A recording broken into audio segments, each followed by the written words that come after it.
We begin tonight with the millions of people protesting the Trump administration and Elon Musk from coast to coast. Good evening, I'm Nick Papantonis. This was the scene in Boston today, just one of many cities hosting the hands-off protests. We had our fair share here in Central Florida. Check out this scene our viewer sent us in Ocala. People lining the streets near the downtown square. And here in Orlando, a large group gathered in front of City Hall to voice their concerns about the current state of our government. It was one of two rallies Channel 9's Daryl Matthews attended. Daryl, they believe the government is working against them.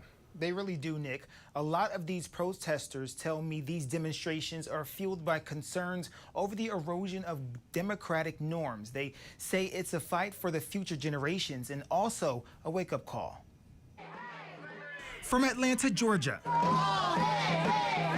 Marquette, Michigan, this is what democracy looks like. Jacksonville, Orlando. Hands off our government, hands off our rights, and hands off our freedoms. And Cocoa, just a handful of cities across the country where protesters have turned sidewalks and city halls into stages for civic expression. A wave of protests voicing frustration over what they call a dangerous blend of tech power, political influence, and divisive rhetoric of Elon Musk and President Donald Trump. Essentially, his initial actions in government have essentially isolated us. They're putting us on the trajectory, if everyone can see with the market, to tanking our dollar, in which case would destroy the lives of basically every middle, lower class person in America. I will tell you that when other people are affected, I'm affected.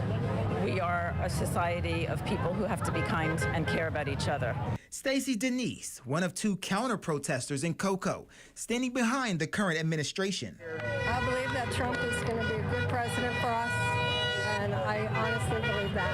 As nearly 1,200 people stood on every corner of the city and more on the steps of City Hall in Orlando, the energy noticeable and their message loud and clear that enough is enough. We were birthed in a democracy, and we won't let it fade into the dark, so easily.